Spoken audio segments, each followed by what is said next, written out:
सभी विद्यार्थियों का स्वागत है एड्यूटेकन की आज की कक्षा में। तो आज हम अपनी भूगोल की किताब समकालीन भारत 1 इसका तीसरा अध्याय शुरू करेंगे।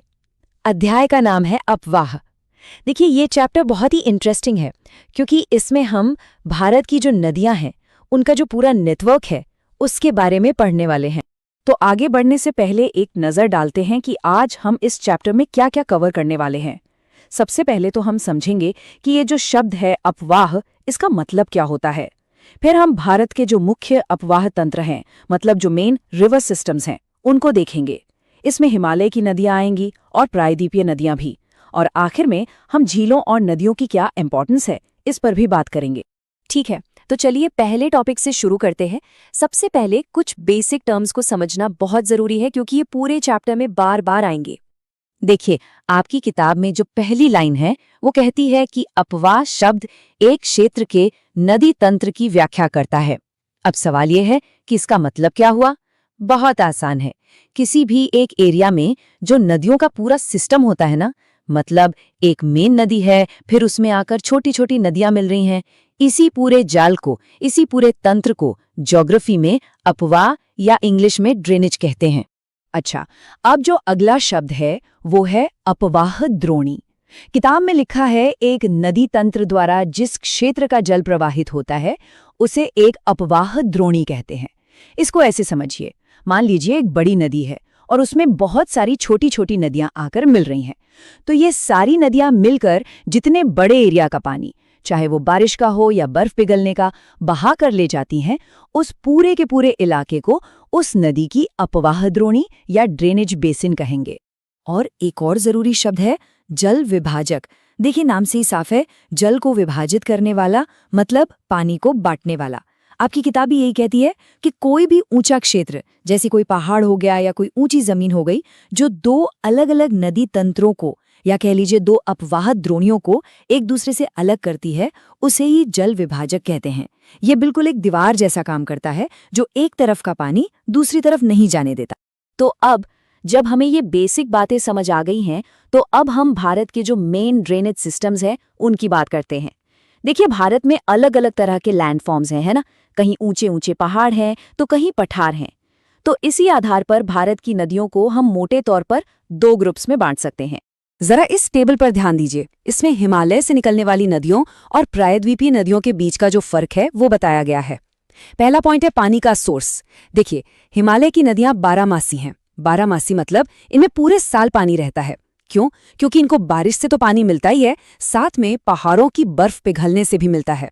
वहीं दूसरी तरफ जो प्रायद्वीपीय नदियां हैं वो ज्यादातर मौसमी होती हैं, मतलब वो बारिश पर डिपेंड करती हैं। अब दूसरा फर्क देखिए लंबाई का। हिमालय की नदियां बहुत लंबा सफर तय करती हैं, तो वो लंबी और गहरी होती हैं, जबकि प्रायद्वीपीय नदियां उतनी लंबी नहीं होती और छिछली होती हैं, मतलब कम गहरी। और तीसरा और बहुत जरूरी फर्क है अपरदन का। अपरदन यानी कटाव। हिमालय की नदियां पहाड़ों से बहुत तेजी से नीचे आती हैं, इसलिए वो अपने साथ ढेर सारी मिट्टी और गाद बहा कर लाती हैं, जबकि प्रायद्वीपीय नदियों का बहाव धीमा होता है, तो उनकी कटाव करने की शक्ति भी कम होती है। ठीक है, तो चलिए अब पहले ग्रुप को, यानी हिमालय से निकलने वाली नदियों को थोड़ा डिटेल में समझते हैं।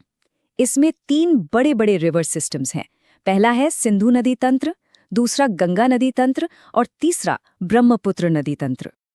अभी हमने बात की थी ना कि हिमालय की नदियां बहुत ज्यादा कटाव करती हैं। इस तस्वीर में आप वही देख सकते हैं। जब ये नदियां अपने सोर्स से निकलती हैं, मतलब शुरुआती हिस्से में, तो ये ऊंचे ऊंचे पहाड़ों को काट कर निकलती हैं और इस वजह से ये बहुत गहरी और पतली घाटियां बनाती हैं। इन्हीं को गॉर्स कहते हैं। तो हिमालय के इन 3 सिस्टम्स में से सबसे पहले सिंधु नदी तंत्र की बात करते हैं। अब सबसे पहला सवाल तो यही आता है कि ये नदी शुरू कहाँ से होती है, इसका ओरिजिन कहाँ है। जरा इस मैप को ध्यान से देखिए। सिंधु नदी जो है वो तिब्बत में मानस सरोवर झील के पास से निकलती है। यहाँ से ये पश्चिम की तरफ बहना शुरू करती है और फिर भारत में लद्दाख से एंटर करती है। अब कोई भी बड़ी नदी अकेले तो बहती नहीं है, उसमें कई छोटी नदियां आकर मिलती हैं। इनको हम कहते हैं सहायक नदियां या ट्रिब्यूटरीज। सिंधु की भी कई सहायक नदियां हैं। जब ये लद्दाख में बहती है तब इसमें जास्कर, नुब्रा, श्योक और हुंजा जैसी नदियां आकर मिलती हैं। और फिर जब ये आगे बढ़ती है तो सतलुज, ब्यास, रावी, चेनाब और झेलम, ये सब इसके मुख्य सहायक नदियां हैं। ये सब मिलकर पाकिस्तान में एक जगह है मिठानकोट, वहां पर सिंधु नदी से मिल जाती हैं। और अगर इसकी टोटल लंबाई की बात करें तो सिंधु नदी करीब करीब 2900 किलोमीटर लंबी है और इतनी लंबाई के साथ ये दुनिया की सबसे लंबी नदियों में गिनी जाती है। सिंधु नदी तंत्र के बाद चलिए अब बात करते हैं भारत के सबसे जरूरी और सबसे बड़े नदी तंत्र की, गंगा नदी तंत्र। ये भारत का सबसे बड़ा ड्रेनेज बेसिन है। इसका मतलब ये हुआ कि ये भारत के सबसे बड़े एरिया का पानी अपने साथ बहा कर ले जाती है। इस तस्वीर को बहुत ध्यान से देखिए। ये जगह है उत्तराखंड में देवप्रयाग। यहाँ पर एक बहुत खास चीज होती है।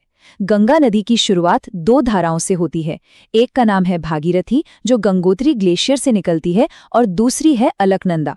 देवप्रयाग में ये दोनों धाराएं आपस में मिल जाती हैं और इनके मिलने के बाद ही इसे गंगा कहा जाता है। गंगा की भी बहुत सारी सहायक नदियां हैं और ये अलग अलग दिशाओं से आकर इसमें मिलती हैं। कुछ नदियां तो ऊपर यानी हिमालय से आती हैं, जैसे यमुना, घाघरा, गंडक और कोसी, और कुछ नदियां नीचे यानी प्रायद्वीपीय पठार से आती हैं, जैसे कि चंबल, बेतवा और सोन। ये एक बहुत जरूरी पॉइंट है जिसे हम एड्यूटेकन में हमेशा अंडरलाइन करवाते हैं कि गंगा में दोनों तरफ से नदियां आकर मिलती हैं। अब जब गंगा नदी अपने सफर के आखिर में पहुंचती है और बांग्लादेश में एंटर करती है, तो वहां ये ब्रह्मपुत्र नदी से मिल जाती है और फिर समुद्र में गिरने से पहले यानी बंगाल की खाड़ी में मिलने से ठीक पहले ये दोनों बड़ी नदियां मिलकर दुनिया का सबसे बड़ा डेल्टा बनाती हैं। और इस डेल्टा को हम सब जानते हैं, इसका नाम है सुंदरबन डेल्टा। अच्छा, हिमालय की तीसरी बड़ी नदी है ब्रह्मपुत्र। इसका सोर्स भी सिंधु की तरह ही है, तिब्बत में मानसरोवर झील के पास, लेकिन ये पूर्व की तरफ से निकलती है। और इसकी एक इंटरेस्टिंग बात यह है कि इसका ज्यादातर रास्ता भारत के बाहर ही तय होता है। तो हिमालय की नदियों को तो हमने समझ लिया। अब आते हैं भारत की दूसरी तरह की नदियों पर, यानी प्रायद्वीपीय नदियों पर। अब जो हमारा पेनिनसुलर इंडिया है, वहां पर मेन वाटर डिवाइड का काम, यानी पानी को पूरब और पश्चिम में बांटने का काम, वेस्टर्न घाट यानी पश्चिमी घाट की पहाड़ियां करती है। प्रायद्वीपीय नदियों को हम उनके बहने की दिशा के हिसाब से 2 हिस्सों में देख सकते हैं। एक तो वो नदियां हैं जो पश्चिम की तरफ बहती हैं और अरब सागर में जाकर गिरती हैं। इसमें नर्मदा और तापी सबसे मेन हैं। इनकी खास बात यह है कि ये डेल्टा नहीं बनाती, ये बनाती हैं ज्वार नदमुख, जिसे इंग्लिश में एस्चुअरी कहते हैं, मतलब जहां नदी का मीठा पानी समुद्र के खारे पानी से मिलता है। और दूसरी तरफ हैं वो नदियां जो पूर्व की ओर बहती हैं और बंगाल की खाड़ी में गिरती हैं, जैसे महानदी, गोदावरी, कृष्णा और कावेरी। ये सारी नदियां समुद्र में मिलने से पहले डेल्टा बनाती हैं। अब इन सभी प्रायद्वीपीय नदियों में से अगर हम देखें तो गोदावरी सबसे बड़ी नदी है। इसका जो ड्रेनेज बेसिन है वो भी सबसे बड़ा है और अपनी इसी बड़े साइज की वजह से इसे दक्षिण गंगा भी कहा जाता है। ये नाम आपको जरूर याद रखना है, ये एग्जाम के लिए बहुत इंपॉर्टेंट है। चलिए अब हम चैप्टर के आखिरी हिस्से पर आ गए हैं। यहाँ हम देखेंगे कि झीलें और नदियां हमारे लिए और हमारे देश की इकोनॉमी के लिए इतनी इम्पॉर्टेंट क्यों हैं। नदियां और झीलें हमारी जिंदगी का एक बहुत जरूरी हिस्सा है। इनसे हमें सिंचाई के लिए पानी मिलता है, जिससे खेती होती है। इनमें नाव और जहाज चलते हैं, यानी नौ संचालन में मदद मिलती है। इन पर डैम बनाकर हम बिजली बनाते हैं, जिसे जल विद्युत कहते हैं। झीलों और नदियों के किनारे टूरिज्म भी बढ़ता है। ये आसपास के मौसम को भी ठीक रखती हैं। और हाँ, मछली पालन का काम भी होता है, जिससे बहुत लोगों को रोजगार मिलता है। लेकिन ये नदियां जो हमारे लिए इतनी जरूरी है, आज एक बहुत बड़ी मुश्किल में है। हमारी बढ़ती आबादी, फैक्ट्रियों से निकलने वाला गंदा पानी और कचरा, ये सब मिलकर नदियों को बहुत ज्यादा प्रदूषित कर रहा है। पानी की क्वालिटी लगातार खराब हो रही है। तो आज की क्लास हम इसी सवाल के साथ खत्म करेंगे कि बढ़ती हुई जनसंख्या और इंडस्ट्रीज हमारी इन जीवन देने वाली नदियों पर कैसा असर डाल रही हैं। इस पर सोचेगा जरूर। तो आज हमने अपवाह से जुड़े जरूरी शब्दों को समझा और भारत के हिमालय और प्रायद्वीपीय इन 2 नदी तंत्रों के बारे में पढ़ा। एजुटेकन की अगली क्लास में हम अगले चैप्टर के साथ मिलेंगे। धन्यवाद।